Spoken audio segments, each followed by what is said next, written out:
How does an out-of-work head coach stay sharp to eventually get behind an NHL bench again? Welcome back to Frankly Speaking, presented by Betway. If you're going to place a bet, bet on Betway. 19 plus, please play responsibly.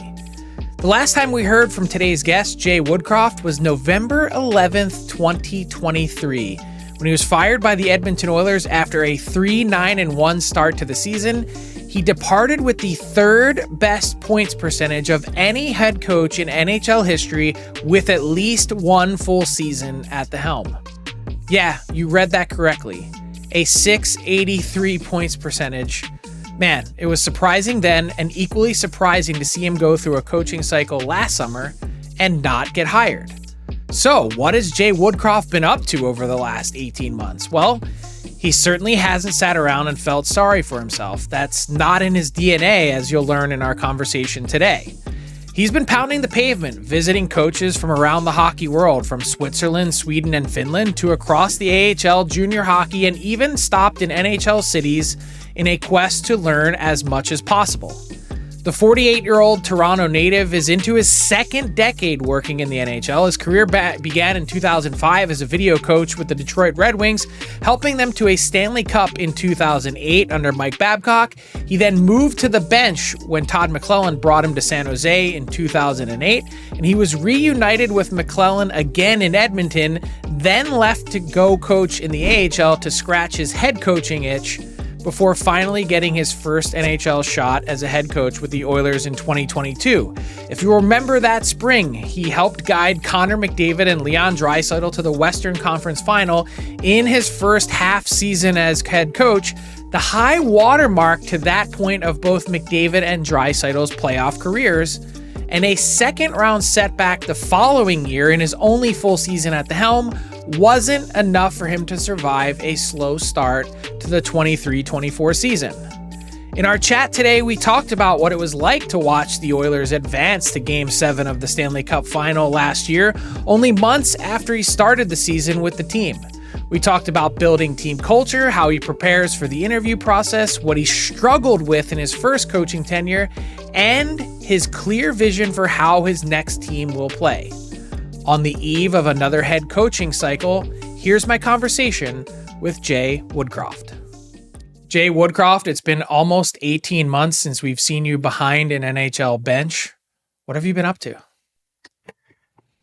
It's been an interesting pause here for me. I've been talking about how I've tried to use my time as best as possible. I've gone all over the world to try and find new ways, try and make myself better, and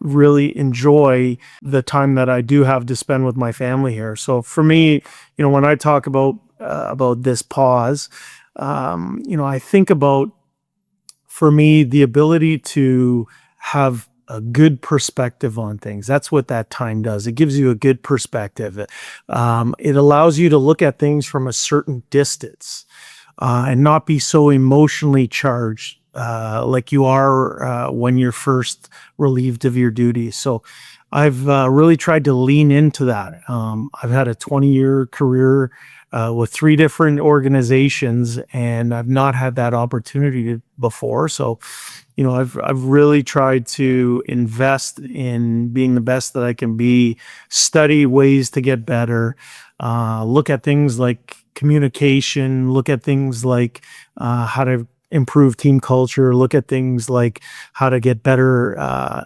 player buy-in or engagement. And so for me, this time, while it's not what I'm wired to do, I'm wired to work. I'm a passionate hockey person that loves the game. It's been a positive experience in the sense that I've used my time wisely here to prepare for my next opportunity. Okay, so we're going to dive into all those things. But first, I want to start with, you mentioned the emotion. You get one full season behind an NHL bench. Your record speaks for itself. If you take out the 3-9-1 start to that year, 76, 32, and 12 for a 683 points percentage, one of the best of any NHL head coach in history. and yet you're out of work. So you coach your last game November 11th, 2023.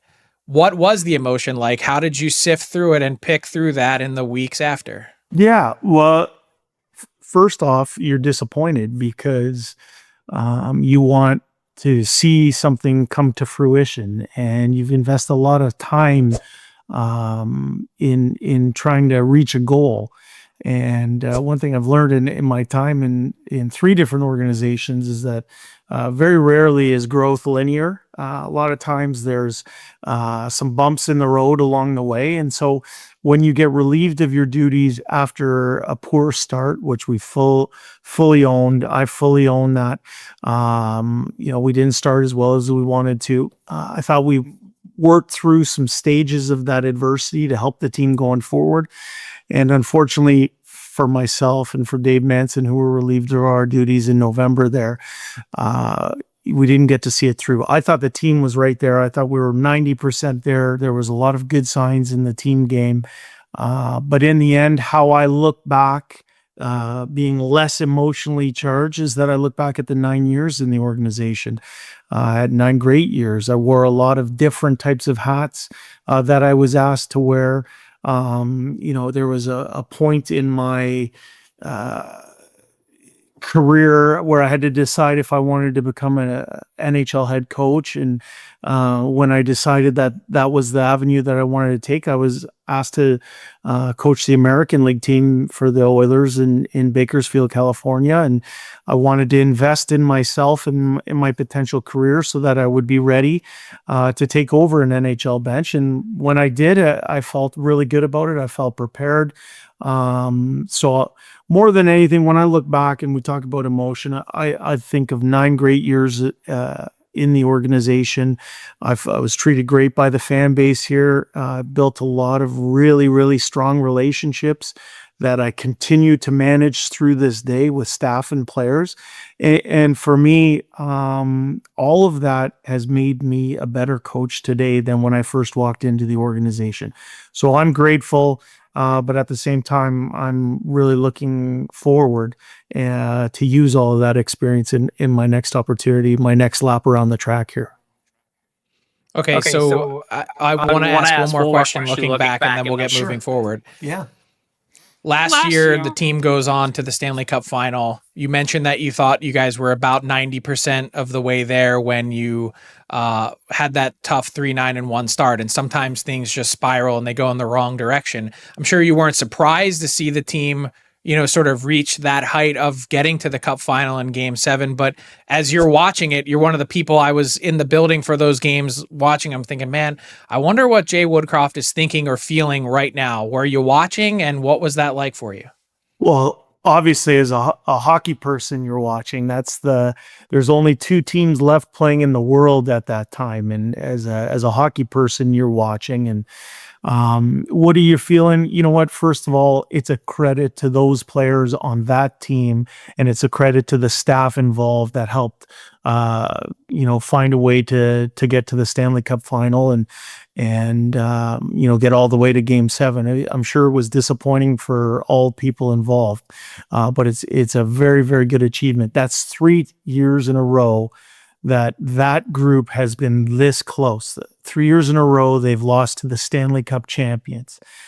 So they're on the cusp, and I know the character of the people involved. There's so many good people, and so was I surprised that they had that type of success? No, because I thought there was a lot of really good work done early in the year. And that work got continued, and those players and that staff were able to push past some things, of which I think the adversity early in the year helped them. Anytime you can come through and build some momentum, I think that's a good thing. But when I look at that team last year as opposed to this year, as I said earlier, I mentioned distance. Last year, you see a lot of the things from the inside because you were there. This year, I see them as a group. They're a good team. They have a good chance, but they're more product of their choices, their things that occurred during their season that they've overcome or are trying to overcome here. So the more distance there is, the less you feel your fingerprints are on that group. Mm-hmm. So you also went through a coaching cycle last offseason where there were a number of guys hired. I'm sure you were active in the interview process, went down to the wire, I believe, on at least one of those.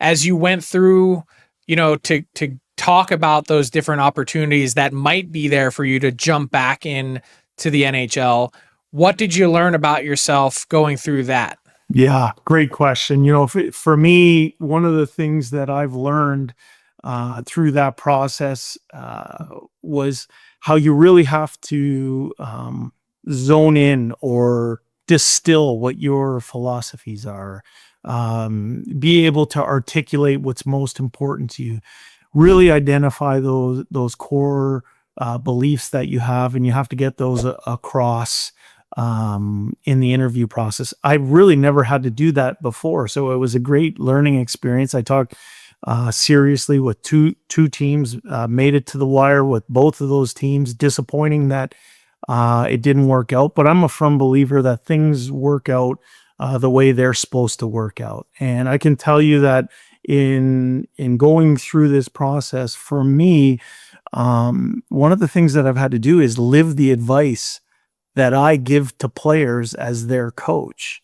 So when I think about that, one is the concept of something I would talk with some of my teams about is just patient endurance. And, I would say to players, sometimes things don't happen on the timetable you want them to. It could be whether a guy starts the season on the power play, or if he's battling to get in the lineup or not in the lineup, or if he's an American League player, he's looking for his call up. Those types of things, as a coach, you manage and you give the advice of, hey, sometimes you just have to control what you control.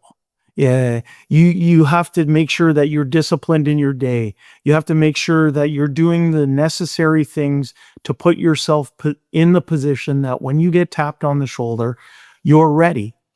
I think back to coaching in the American League, a lot of times you talk about people that have to be comfortable waiting in the bullpen almost. They're waiting for an injury, or they're waiting for an opportunity for themselves to go up.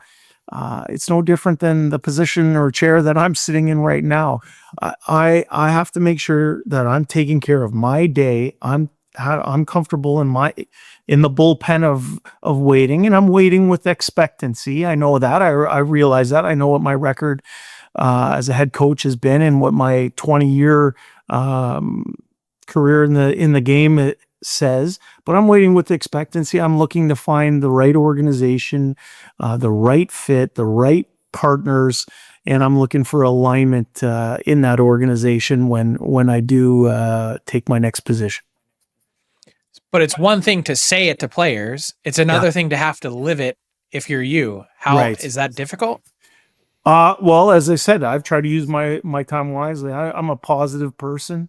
I've leaned into all the family time that I've been able to spend with my crew here, and I've really invested in trying to be the best that I can be. So I looked at it as an opportunity. I've been seeing this here over the last little while where, I've learned that time is a form of wealth, and I have the time now to improve some things. I've been serious about it.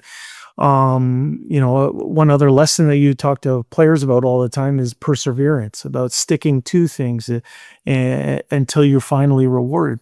It's no different than me in this situation that I'm in right now. As I said, I have a firm belief in what I can bring to an organization. I have a firm belief in the way the game should be played. I have a proven track record, but most importantly, I'm looking to work with great people that are aligned with one goal in mind. Mm-hmm.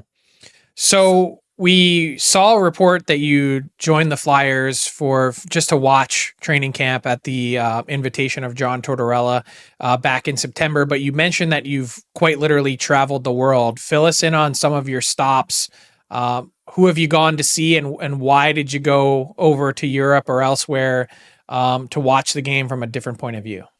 Well, let's start with the why before the where. The why, I think, in our game, there are so many good hockey people all over the planet with different ideas on how to do things.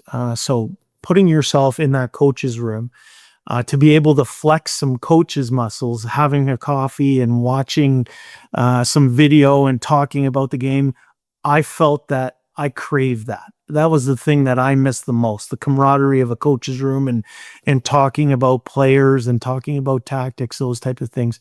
So that was the nature. I wanted to scratch that itch or flex that hockey muscle because I was Can I I was pause you not there? getting that. Sure. Take us into like not a specific moment, but when you guys are having a coffee or a beer after a Yeah. game or a playoff game, is the conversation like really all that different than, some fans might be having on a bar stool? Like, how similar can it be? I think it can be similar. It might be a little bit more technical here or there. There might be a little bit more experience behind the opinion.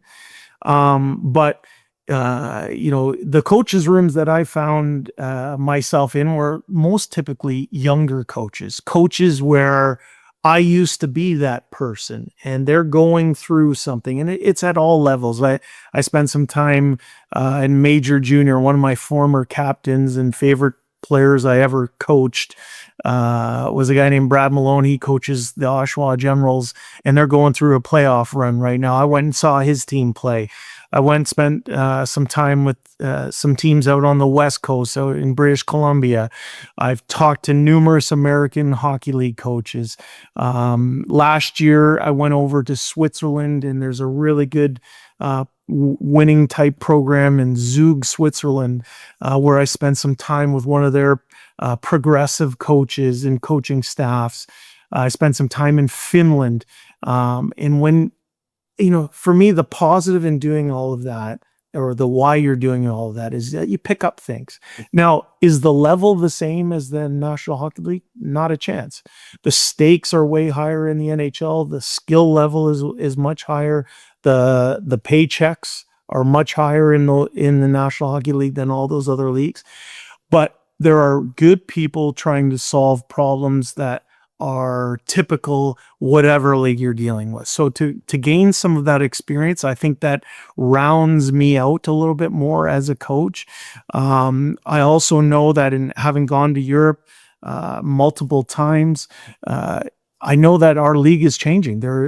It's not just 85% of Canadian players anymore. I'm a proud Canadian. I'm a proud Hockey Canada supporter. But I realize that the makeup of the NHL is changing big time. And so to have an understanding of where a lot of these players are coming from, I think that makes me a much stronger coach when you understand how people grew up and what their perspectives are. And then, so that was the why and the where. And I'm thankful that a lot of those coaches and organizations were so graceful to let me watch their practices, watch them play, have a coffee in their coach's room. And I'm thankful for my wife and family for allowing me the time to go do that as well. So when you get a chance to spend time in other places, would you say that your view of how the game should be played has evolved, or would you say that it has reinforced your beliefs that you already held? I think what you notice in that situation is they're little things. It could be watching a team practice, and I like the way they tried to make a point. It could be the way younger coaches are trying to connect with younger players in this world that we're living in, where the phone is such a big deal. It could be, a way a team meets might be completely different than what my experience has been. All of that stuff, I don't know that it necessarily alters the way I see the game, but what it does is it gives me another perspective, or it adds a layer to the onion of what my understanding of how to best do things is. The fact of the matter is, when you go over to Europe, the dimensions of the rink are different. So the game gets played. There's a rhythm to the way that game is played on the big ice over there. So it's not so much tactics. I think it was more just those little things that you pick up here and there. And, it's no different than attending another NHL team's train camp. You're going there for ideas. You're going there to figure out how someone else does something. And what it does is it sparks a kernel of thought or part of your imagination where you say, hey, I like that. I like what that coach was doing in that situation. If I find myself in a similar position, I might use that experience to the best that I can. This might sound like a stupid question, but are the tactics from a coaching perspective in the NHL, is that part of the X's and O's? Is that overblown? Because I think maybe for the most part, there's a huge similarity from team to team. So many facets of the game might be played in a similar way. There's only so few outliers in the way that they think about the game or the way that they play the game. So that said, if you're looking to make a difference as a coach, does so much of it, you mentioned some of the things you've been working on, communication, culture, I would imagine messaging would be a huge part of that as well. Is that really, in your opinion, the differentiator between the best coaches in the world and maybe everyone else? Well, let me go a few places there. So first off, and I've learned this having watched great coaches firsthand. But I would say, at the NHL level, good coaches can tell you what to do. Better coaches can tell you how to do that. And the best coaches tell you why you're doing that, why you're personally going to have success and why the team is going to have success if you do that. So I would say that.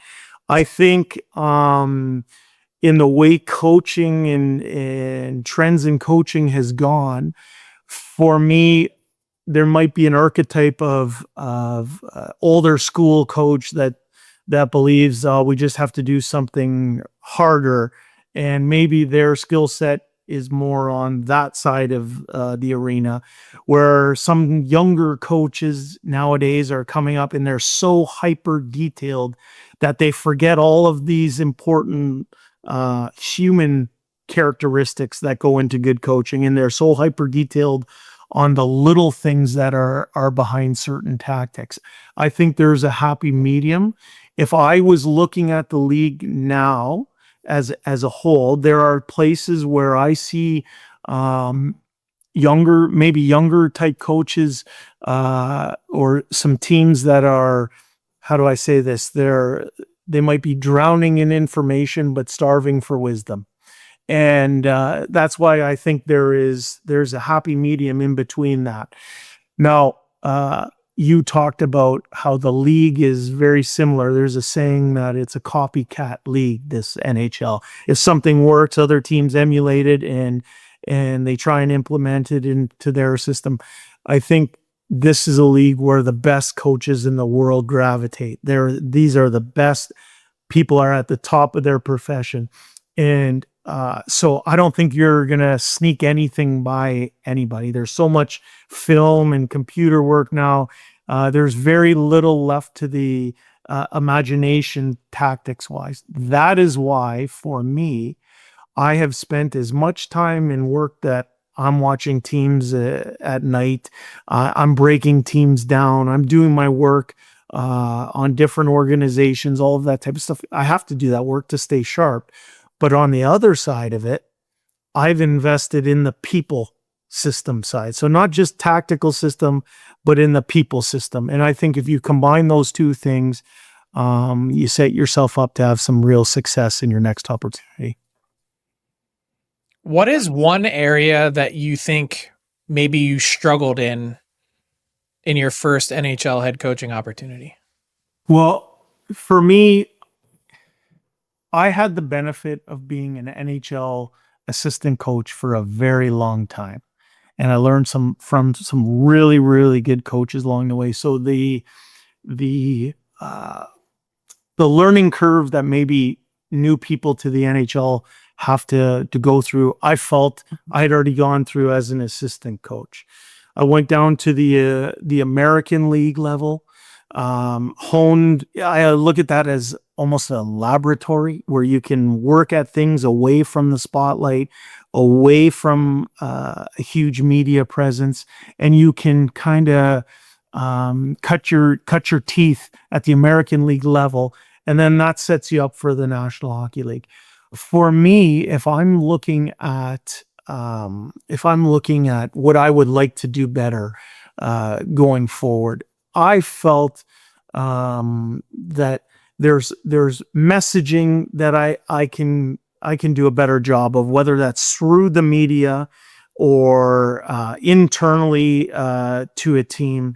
I think this is how I put it. I don't think you can ever be a good enough communicator. I take a lot of pride in working on communication skills, finding ways to innovate, to keep it fresh, to connect with the next generation of player. But I think where my work has been into how can I become an even better communicator? That's an area that I would like to continue to improve in. I don't think you can ever be a good enough communicator in today's day and age. So what if someone said to you, hey, Jay, that's great that you've spent all this time working on communication. You've watched a ton of games. You've traveled the world. You've done all these things. Maybe you weren't broken. Maybe you had a 683 points percentage. You took a team to the conference final in the second round. Maybe you already were good. Maybe you don't need to fix it. Do other coaches fall into that trap? And I think about guys, and I'm not naming anyone in particular, but guys that are on their third, fourth, fifth, sixth stop around the league. I mean, maybe that's just who they are. Yeah. Well, and it's not a bad thing. Yeah. No. Like obviously you're super successful if you're getting that many opportunities. First of all, I think how I describe myself as a person is that I'm intrinsically driven to get better. I'm all about the get better. And so whether I was fired or not fired, or if I was heading into a summer time after having won my last game of the year, I'm still pushing to try and be the best coach that I can be. So for me, as I said, I look at this pause as it's been great for me personally. I know there's a lot of good things there. I don't necessarily look at it as I have to fix this or I have to fix that. I want to take a detached, unemotional, 360-degree view of my first opportunity as a head coach in the NHL, and I want to improve. I want to bring the lessons from that experience into my next opportunity.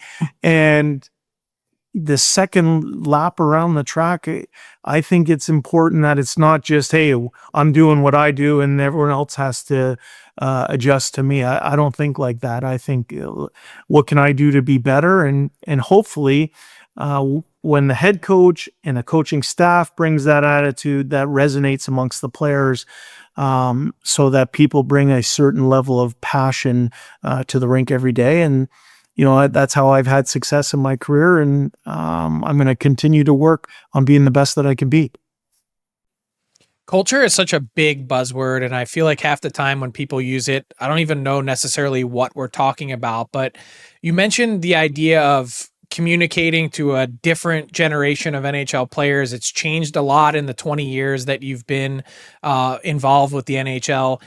And I wanted you to give us, if you can, a specific example of something that you've worked on, whether it's been trying to maybe think about how different personality types mesh in one locker room or whatever it might be. What have you worked on specifically, or one thing that you've looked at that said, hey, you know what? Maybe that's one area of the game that hasn't gotten a lot of attention or focus. I'm not asking you to give away your secrets, but one aspect of the game that, hey, maybe this has not been thought about a lot.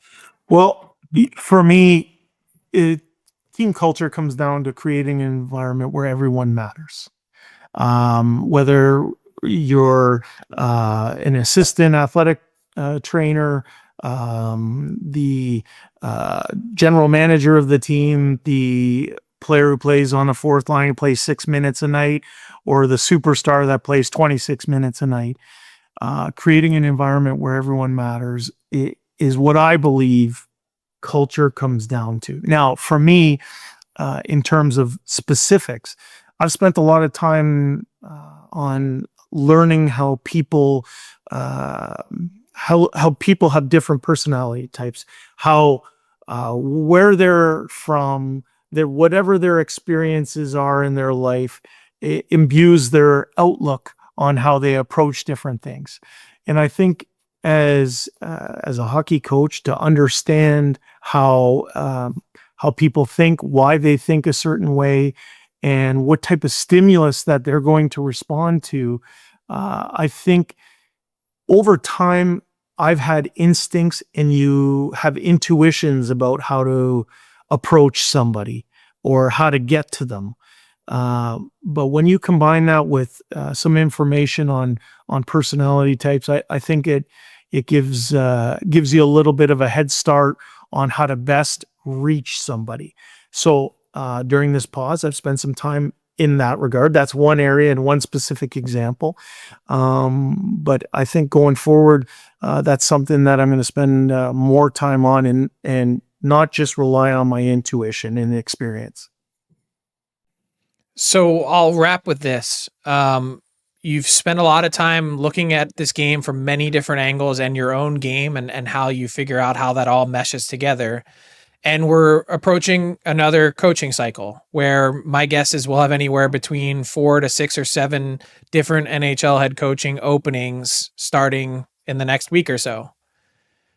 When you are going through a process and you're drilling down on, hey, this team is likely to have an opening, I'm going to try and learn every single thing that I can about them. I want you to park that for a second, and I want you to just end with, give us what you think your team should look like or play like when you've got the opportunity to step behind an NHL head coach coaching opportunity again. Sure.